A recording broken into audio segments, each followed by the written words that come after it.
Welcome back to Broken Electronics.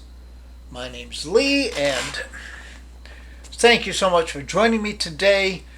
It has already been a long day. I started out today to make a simple video.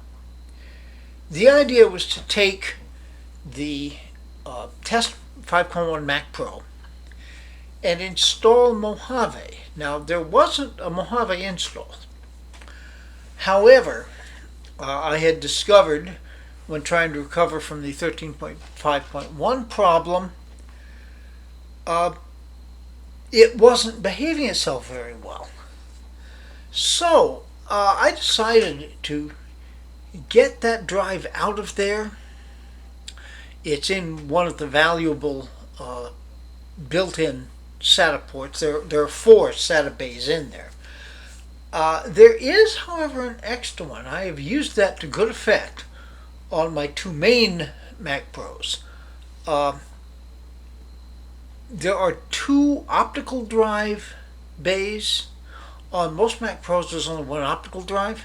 So I have used that in those 2 Mac Pros to put in a 2.5-inch SSD with a Mojave install. Now, on those machines, I had originally installed Mojave when Mojave was actually the real thing, the current operating system. And I just moved that drive around and kept that same OS in there. In looking recently at prices of SSDs, they have dropped considerably. It's almost amazing compared to where it was 4 years ago. So, what I am proposing to do, or have proposed to do with this machine, is to take a 256 gigabyte SSD, put it in that second optical drive bay, and install Mojave. It will be very much a bare bones installation. The only reason for having it there is to recover from a problem if a problem occurs. And that makes perfect sense. And then you can take the bigger drive that was there and repurpose that. Well, anyhow, in order to do this, I did what has worked in the past. I took the DOS Dude 1 patcher application for Mojave, which has a tool built in to download Mojave. I've done it in the past and it's worked. I did that. Now, first, I used the OCLP tool to create the installer. It did throw an error at the end that there was a problem with the installer, but it seemed to work. And when I plugged it into my 2015 iMac, it booted up the Mojave installer. However, when I tried it on this Mac Pro 5.1, all I got was a black screen. Alright, tried that a couple times, various permutations. I decided to create another installer. So I used the DOS Dude 1. It's hard to find Mojave these days. I used the DOS Dude 1 patcher again, downloaded another copy, this time on 2015 iMac, and used Terminal to, I used Disk Install Creator from MacDaddy, and that came to a black screen. So, nothing left for it. Used Terminal. I don't know why I avoid Terminal so much. It's not really that hard to use. I've done it enough. But anyhow, I used Terminal, created yet another install disk. I've been using these Kimatech SSDs. It's obviously going to be an NVMe SSD. I haven't taken it apart, but that's got to be what it is. In an enclosure, and this is a 256 megabyte. It's just so much faster than using a thumb drive. in creating the disk media. Well, anyhow, I did that using terminal. Tried to boot up this machine. Nothing. Black screen. I finally found an old thumb drive that had a Mojave installer on it. Put that in, booted it up, booted right in. You'll see that clip. It booted right into the installer and installed. All right. Well, anyhow, I think I've probably gone into this enough. Let's just run the clips. It'll be a kind of a disjointed video, but what the heck? Real life. Stay tuned. All right, the machine is off. What we first have to do is to flush out the NVRAM, which stands for non-volatile memory, or non-volatile random access memory. By doing that, we will get away from the boot picker that is installed by OpenCore Legacy Patcher. Now, in order to do that, I'm first turning the machine on. There we go. And I'm holding down Command Option PR. Why that? That's because back in PowerPC days, this was known as the PRAM, or Parameter Random Access Memory. And those have been around since the PowerPC days. Still have a tendency to call it that. Okay, there's our first chime. Now I am going to hold down these keys until we hear it chime again. It takes a moment.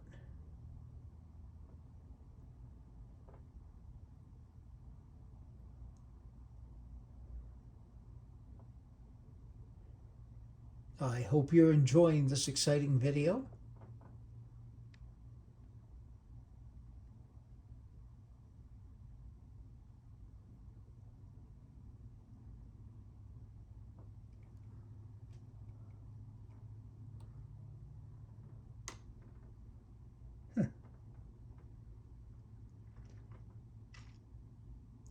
Taking a while. There's that. Now, I hate to tell you this. I'm going to wait for it to chime a couple more times.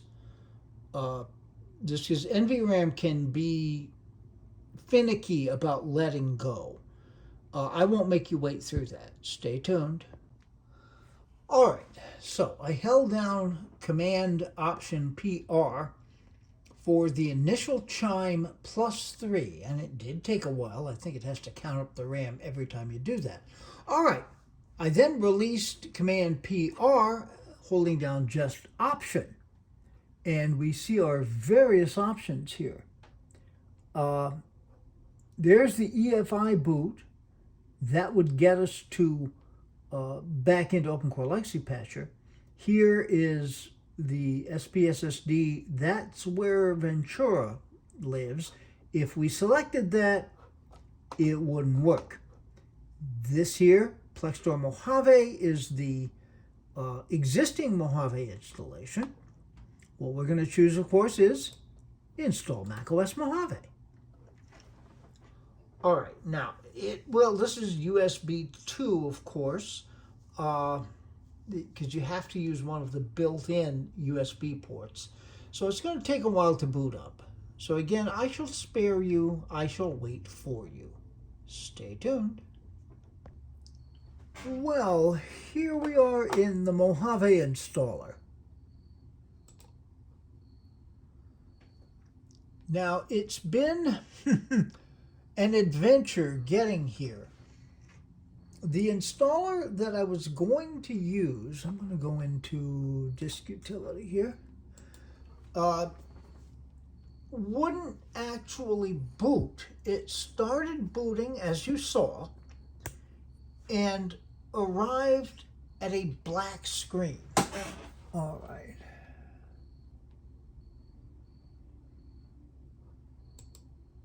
going to take this and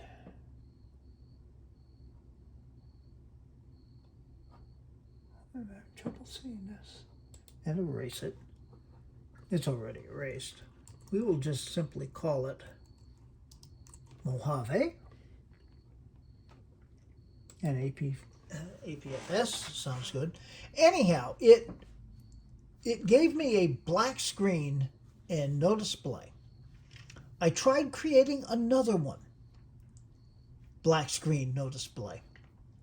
I am now using an old thumb drive installer dating back to 2019, which worked fine.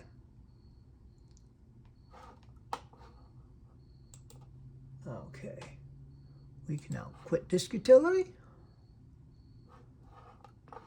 Why the others wouldn't work is beyond me. But anyhow, we're going to install Mac OS, which is the original plan.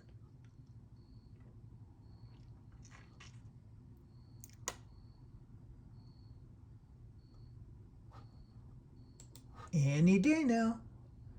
Well, yeah, it's a USB 2 installer. All right. So we're going to take, excuse me, I'll get some glasses here. I'm having a little difficulty seeing this.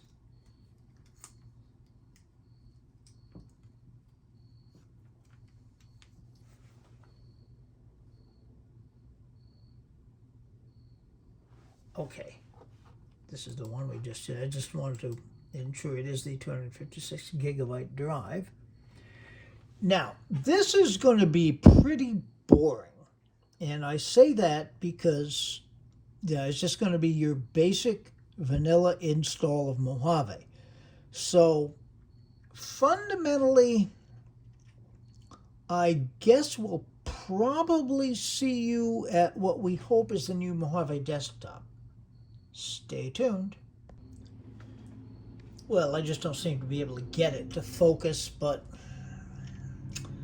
that's just the way of this. Says about something like a minute remaining, and I can't read exactly how many. 13 minutes remaining. It actually went to the secondary monitor for a while there and displayed a progress meter with no Apple, but now we're into what should be normalcy. Well, anyhow, we'll see you in a few minutes. Actually, we'll see you in seconds. For me, it'll be a few minutes. Stay tuned. Quick check-in. We're at about 7 minutes remaining now. This seems to be working fine. One thing I'm probably going to do, trying to troubleshoot what the problem is. Is it the DOS-Dude 1 downloaded version of the installer? Is it the OCLP tool creating the installer that caused the problem? Or is it, I also tried using Disk Install Creator, which always used to work for Mojave. I'm going to try making another Mojave installer using terminal. I just hate typing all those commands because I can't type to save my life. Oh well, we shall see. Stay tuned. All right, the machine just restarted.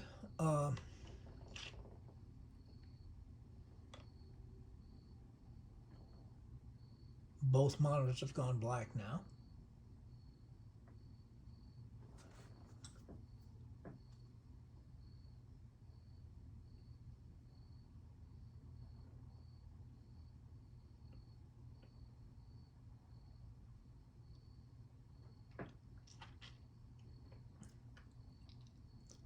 And right now nothing's happening, but yeah, the machine's got to restart itself. Boy, do I miss the verbose output. All right. And this should be our boot.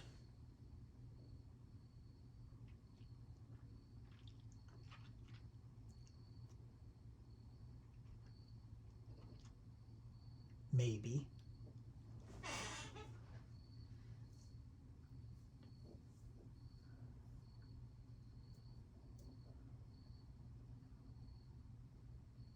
Anytime now.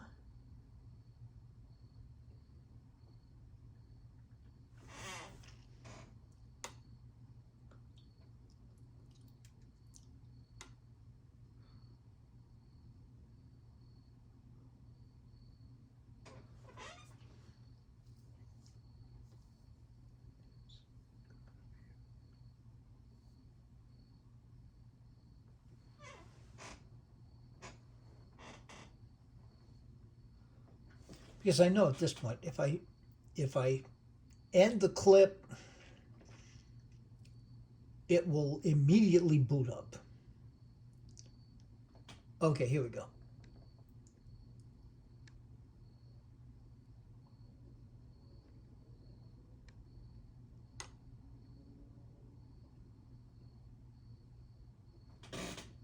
We should have the basic setup. Yes, in fact, we do. So we've got to set up this. I will go through all of this and then we'll be back. Stay tuned. So our intended outcome has been accomplished. We have a very basic, bare bones Mojave installation. I have signed into my iCloud account, and I have downloaded Firefox so that there is a supported browser. Current Firefox does not support Mojave, but the extended support release does, which is fine. All right, let's take a look at storage here. In the Mojave drive, you've got 242 plus gigabytes available out of the 256 that it's showing there. So plenty of room, and there should be no need to add to this, because as I said, this is just emergency recovery. If I cannot get the unsupported operating system to boot, we can always boot back into this. All right. There will be one more clip in here, either a talking head of me, or what I'm hoping will be a working installer made from the DOS Dude 1. I'm going to try making that in terminal, and hopefully that will work. So in any event, for either of those two options, stay tuned. So here we are in a Mojave installer. This, I believe, is the installer for the original 10.4. I downloaded this from the Internet Archive. It took forever. However, once I did that and used Terminal to create the bootable installer on the Timatec drive, it worked. This would seem to indicate that the problem is actually with using the DOS Dude 1 download, which I know used to work because I did it myself several years ago, but it's not several years ago, is it? So anyhow, having done that, those Internet Archive downloads took forever. I realized going to the same place where I would go to get PowerPC operating system updates might work the same way. That would be, I believe it's support.apple.com/downloads/macOS.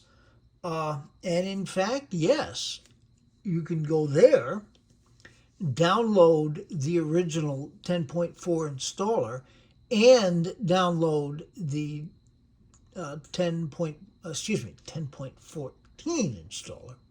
Pardon me. And also download the 10.14.6 combo update, which would get you up to date there. There'd be some security updates to put in after that, but that's kind of a minor thing. All right. So anyhow, it does appear that using the DOS Dude 1 tool to download the OS doesn't really work anymore. All right. In any event, here we are after a long chase. I may come back and revisit this and see what else I can come up with. But in any event, be good to other people. They need it and deserve it. Be good to yourselves. We can do so much good for this world, but it has to start with being good for ourselves. We can make the world a better place. It isn't yet, so please take very, very good and careful care in these difficult times. We're going to be back. We'll have more on Mac Pros. I've got several PowerPC G5 videos in mind. Bunch of things to come up. So until those things are available, this has been Broken Electronics.